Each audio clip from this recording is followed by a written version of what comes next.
The forest swallows sound. Only the crunch of boots and the steady beat of a young heart break the silence.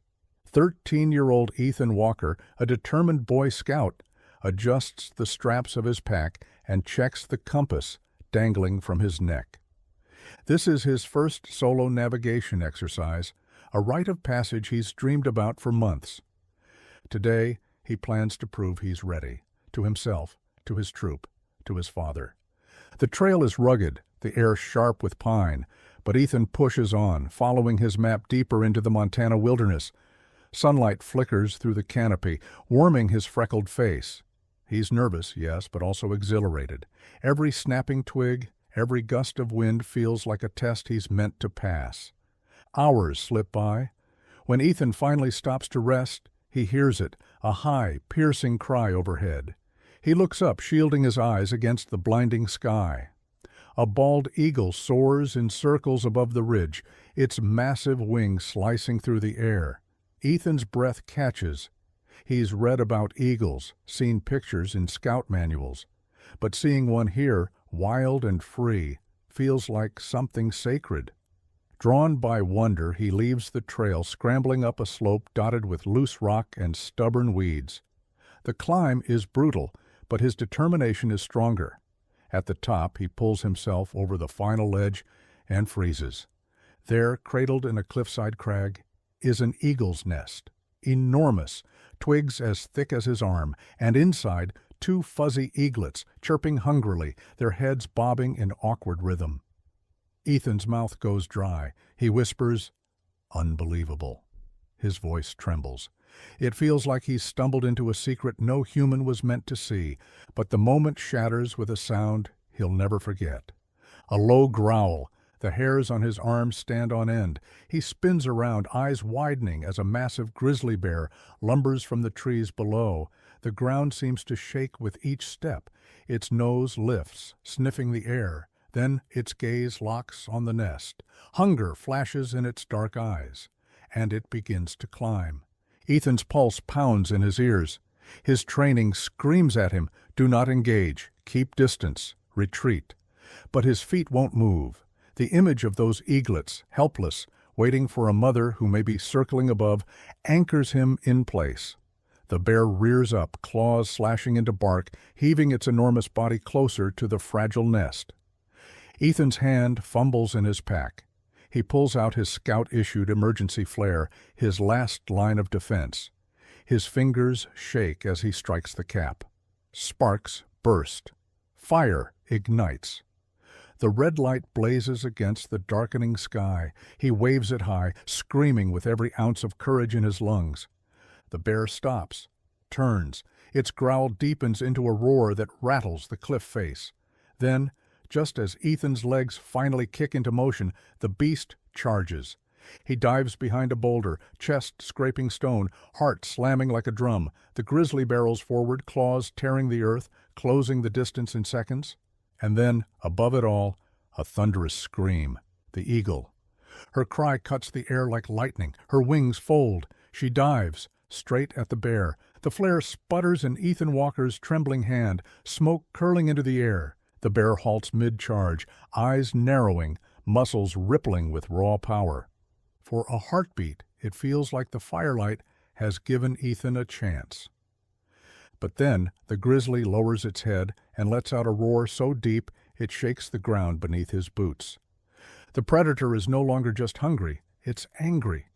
Ethan's training floods back in fragmented pieces.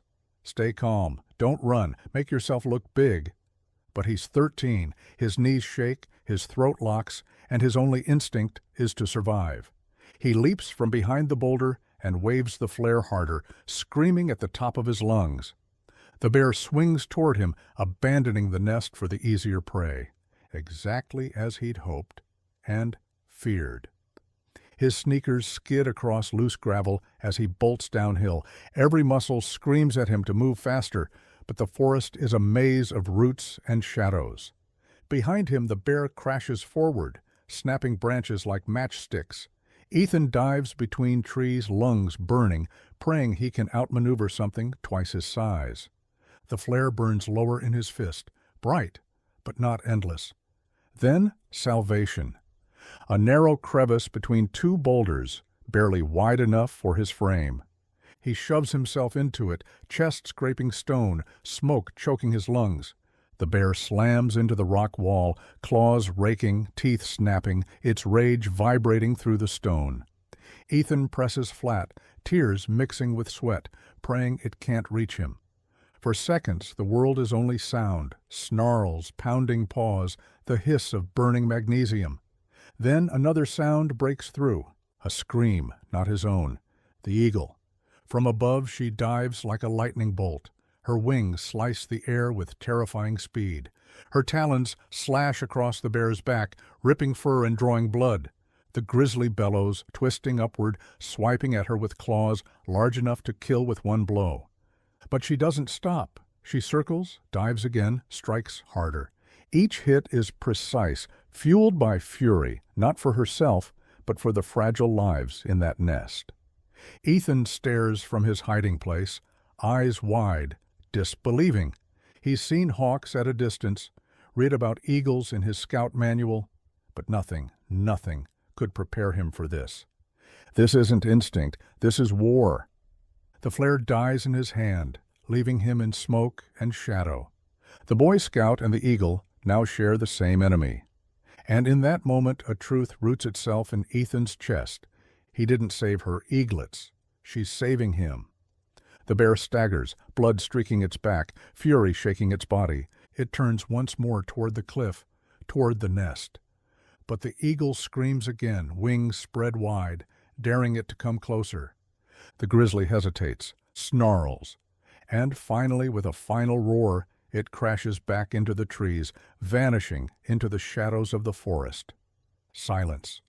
The eagle hovers above, wings trembling in the updraft, before lowering herself closer. Ethan's chest heaves, his hands trembling. His body wants to collapse, but his eyes stay locked on her. For a moment the boy and the bird share the same breath, the same fight, and an unspoken recognition forms between them. The forest is still trembling from the bear's retreat. Branches sway, the echo of its roar lingers in the valley. But Ethan Walker doesn't move. His body is frozen, wedged between the boulders, lungs straining to keep up. The smoke of the dead flare curls upward in thin gray ribbons, fading into the canopy. And above him, still circling, is the eagle. Her wings cut slow, deliberate arcs through the air, not frantic, not afraid, calculated. The eaglets chirp weakly from the nest, hidden but alive, their tiny calls echoing against stone. The boy tilts his head upward, eyes locked on the massive bird. He expects her to vanish, to return to her nest now that the bear is gone. But she doesn't, instead. She dives again. Ethan flinches instinctively, throwing his arms over his head. But her talons don't reach for him. They slam into the dirt inches away, sending soil flying. She lands, on the ground, beside him. The boy can hardly breathe. His heart is pounding harder now than it did when the bear charged. The eagle towers over him, feathers rippling in the wind, golden eyes burning into his. She doesn't move to strike, doesn't cry out in warning. She just stands, watching, breathing. Ethan slowly pushes himself out from the crevice, never breaking her gaze. Every scout instinct screams at him to keep distance, to respect her space. But something deeper, something older, anchors him in place. The eagle tilts her head, one slow, deliberate motion. Then she takes a step forward. The boy's breath shakes. He whispers, You saved me." His voice cracks, but he means it. It's absurd talking to her. Yet, in her eyes, there's no mockery, only recognition. The wind shifts. Her wings open slightly, a breathtaking span of power and beauty. Ethan feels the rush of air against his face, warm and wild.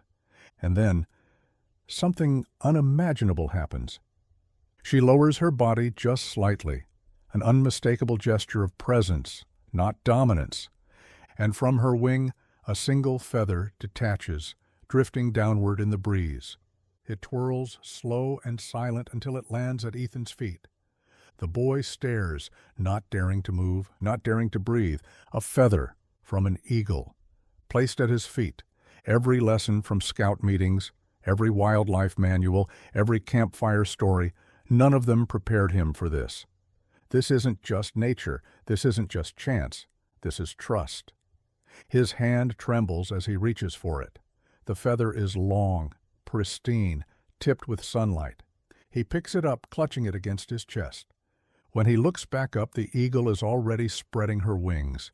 She lets out one final cry, sharp, powerful, commanding the entire forest to listen.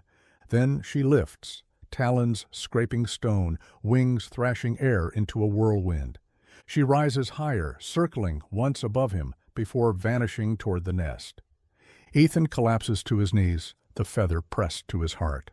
The boy who faced a grizzly now kneels in awe of something greater, not fear, not luck, a gift.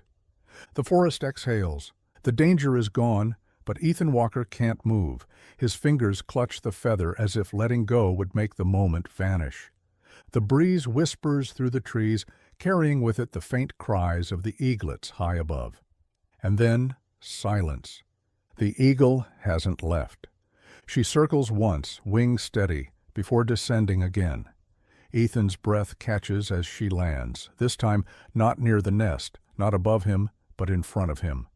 On the earth they share. The ground trembles slightly beneath her weight. Her talons grip the soil. Her golden eyes lock onto his, unblinking. Ethan feels small, fragile, yet strangely chosen. He swallows hard. Why me? The words slip out, a whisper he doesn't even mean to say. The eagle tilts her head, feathers ruffling as the sun catches the golden crown of her head. She doesn't answer, can't, but her body language speaks volumes. No raised wings, no warning cry, only stillness. Ethan's instincts scream at him to keep distance. Every survival lecture echoes in his mind. Wild animals are not friends. Respect boundaries. Do not cross the line. But this doesn't feel like breaking rules. This feels like stepping into something ancient, something humans forgot long ago. The feather in his hand glows in the late light, a symbol he barely understands. He kneels slowly, pressing it against his chest, eyes locked on hers. "Thank you," he whispers, voice shaking, "for them and for me." For a long moment the world holds still. The forest quiets. The eagle doesn't move. It's as though the earth itself pauses to witness the exchange. Then, astonishingly, she takes a step closer. The space between them shrinks to nothing but breath. She leans down, not striking, not testing, just near. Close enough for Ethan to see the tiny flecks in her eyes, to feel the rush of air from her wings. His heart hammers. He doesn't dare reach out, but he doesn't run either. For the first time in his life, Ethan feels completely unafraid. The eagle lowers her head slightly, a subtle dip, an acknowledgement. Then she nudges the feather he already holds, as if urging him to keep it, to understand. Tears sting his eyes. He can't explain it, but he feels it. This isn't chance. This isn't random. It's a bond. With a powerful beat of her wings, she lifts into the air again. Dust swirls around him, and Ethan shields his eyes as the force whips his hair back. When he looks up, she's soaring, climbing higher, sunlight flashing across her feathers.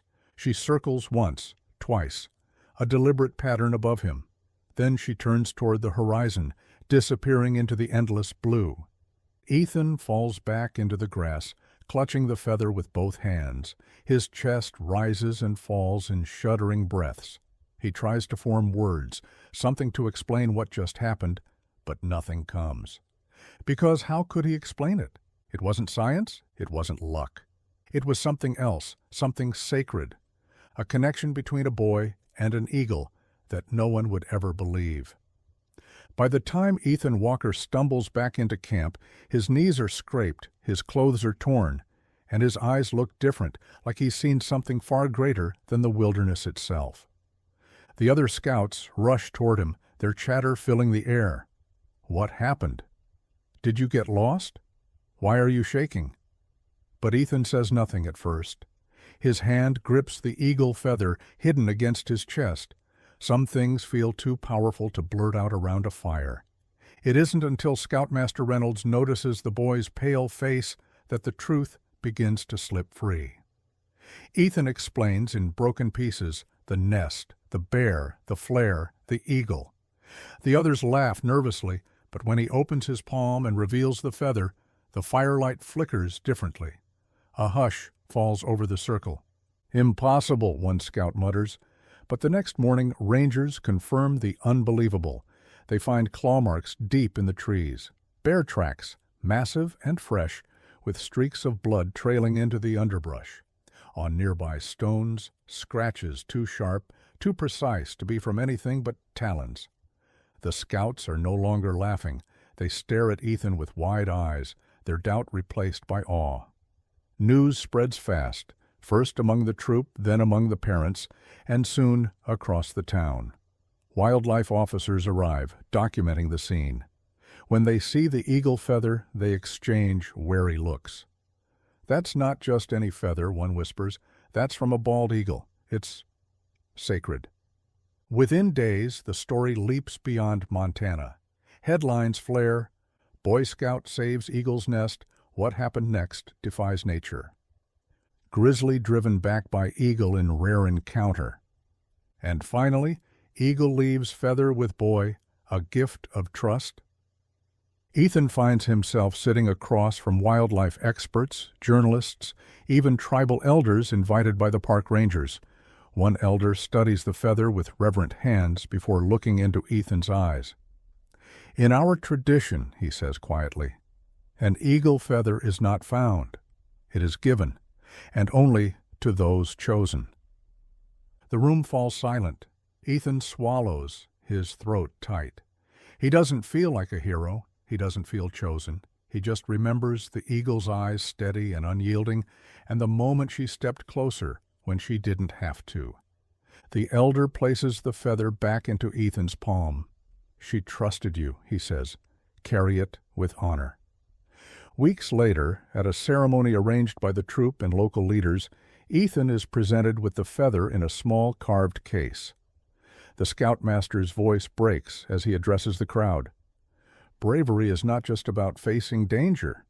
It's about choosing to protect, even when you're afraid. Ethan Walker showed us that. The boy stands on shaky legs, feather clutched in both hands, as the audience rises to their feet. Cameras flash. The story is no longer just his. It belongs to everyone who believes courage can cross the boundary between man and wild. And yet deep down, Ethan knows the truth. The real story isn't about him. It's about a mother who chose to fight for her young, an eagle who chose to spare a boy, and a bond so rare it turned into legend. As he looks toward the mountains, feather held high, Ethan whispers to the sky, "Thank you." Some stories are meant to be remembered, not because they're unbelievable, but because they remind us of something deeper. A boy with nothing but a flare stood against a grizzly bear. An eagle fought not just for her nest, but for him. And in the end, she left behind more than a feather. She left behind a message: trust, connection, courage. Ethan Walker didn't walk out of those woods the same boy who entered. He walked out carrying a gift, a symbol that will outlive him. And maybe, just maybe, proof that we are never truly alone in the wild. If this story moved you, if you believe animals have the power to feel, to choose, and to remember, then please like, share, and subscribe for more true stories of courage and connection. Tell us in the comments, would you have stood your ground like Ethan? And what do you believe the eagle's feather truly meant? Because sometimes the greatest legends are the ones that actually happened.